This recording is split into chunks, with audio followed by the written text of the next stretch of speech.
Here we are at the Adelphi Hotel, this wonderful place, and we've met a great guest that we're going to talk to, and he was the owner of the Cavern Club way back in the 60s when the Beatles were at their height, or almost at their height. Anyway, I'd like to introduce to you Mr. Raymond MacFall. Did I get that right? Ray. Okay. MacFall. MacFall. We have an American band, I believe they're called 1964, and they do just that era, and they dress, and they have the old microphones and the old amplifiers, and they look very much like them, and they sound very good. It puts me in mind of my trip to New York, which I was privileged to take with the Beatles on their first journey to America. Oh, you did? And that was a wonderfully exciting experience. Not at the beginning, I must say, although we all had high hopes, naturally, that the Beatles would enjoy the same success in America as they'd enjoyed here, where their records were sweeping the charts. But through Brian Epstein, I secured a ticket on the flight with them, through his travel agent, and also in the hotel where they stayed. Now, the irony of it was that having gone over with them on the plane and shared the excitement, you know what happened. I'm sure you know or you heard that they were swamped in America, in New York. Yes. And I didn't get to see them for the rest of the time they were there, excepting for the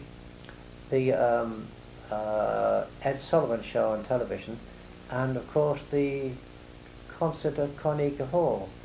That was most exciting because I think it was the first promotion of that nature in Carnegie Hall, which normally would have been used for classic music and ballet and things, wouldn't it?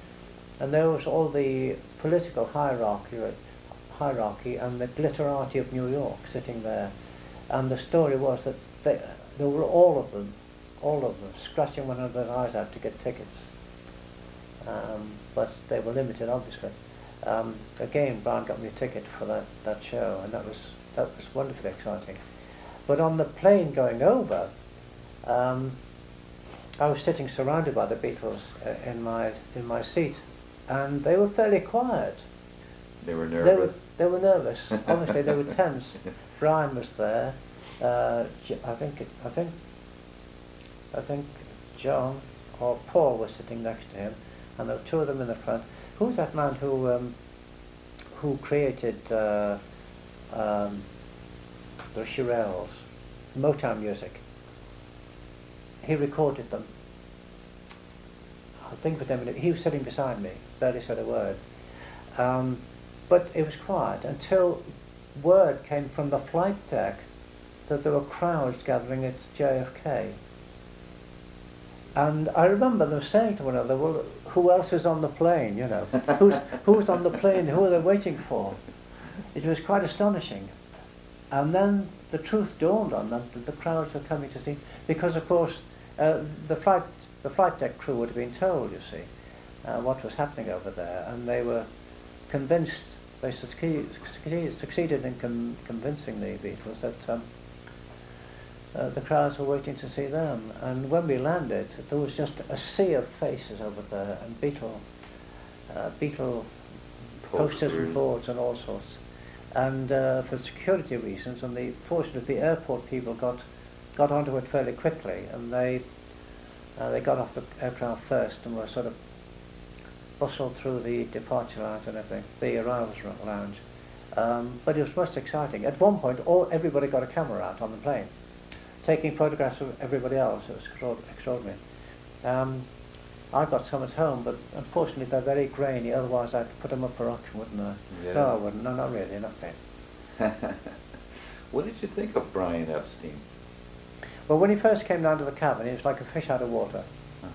He was far too good looking and too well dressed and spoke too well to be in the Cavern. The Cavern was a dark, some might say dismal, but I'd say Spartan cellar, composed of 3 tunnels, most people know now, and the tunnels were divided by 2 lines of arches, and at the end of the middle tunnel was a small stage, At the end of the tunnel on the right was a cloakroom for hats and coats, and on the left was a little band room, no bigger than this bedroom here. Right. So when we had an all-night session on, or a festival on, with about 10 bands, then it became a logistical nightmare. Getting into the cellar was, you must remember that this was the cellar of a warehouse, a street full of warehouses that used to take produce of all sorts, food mainly, cheeses and vegetables and all sorts of other food from the ships in the docks for redistribution to the hotels and shops and so forth. That was why they were so heavily built, huge, thick walls and thick pillars, all brick. So there was no need for it to look glamorous. There were no awnings, no drapes, nothing. Just sufficient lighting to get around. Tiny snack bar at the back end near the street, and a very steep row of stone steps. Not the sort of thing to invite you to go in and see, but it had a magic all its own, and all the groups enjoyed playing there because of the atmosphere in the place. I was told that I should have bottled up the atmosphere and sold it, because the air was a mixture of hot air and perspiration and cigarette smoke and the smells from the snack bar and the disinfectant that the cleaners used to use to clean the place. So it's quite a mixture. It's a special smell, that air, and very hot. So when we had the Beatles on, or any big name band on, the place would be packed with 600 or 700 people, and it would get very, very hot, and the people on stage would get soaked, you know. There was never any alarm of fire or stampedes trying to get out? No. One other thing I should say as well, I referred to it before, didn't I, the number of times the Liverpool fans saw the Beatles.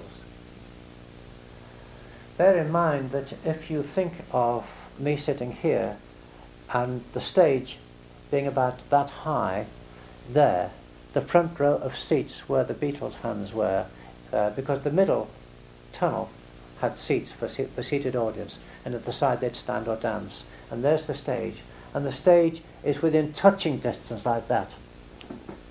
And their idols would be standing on the stage with the microphone there, and their feet would be there, the Beatles. Right. Hundreds of times they played that. Never once did anyone get on the stage. Isn't that remarkable? Yes, it is. Well, I want to thank you very much. I appreciate your time. It's been a pleasure to meet you, Jerry. It's been a pleasure to meet you. It really has. Mr. Raymond MacFall.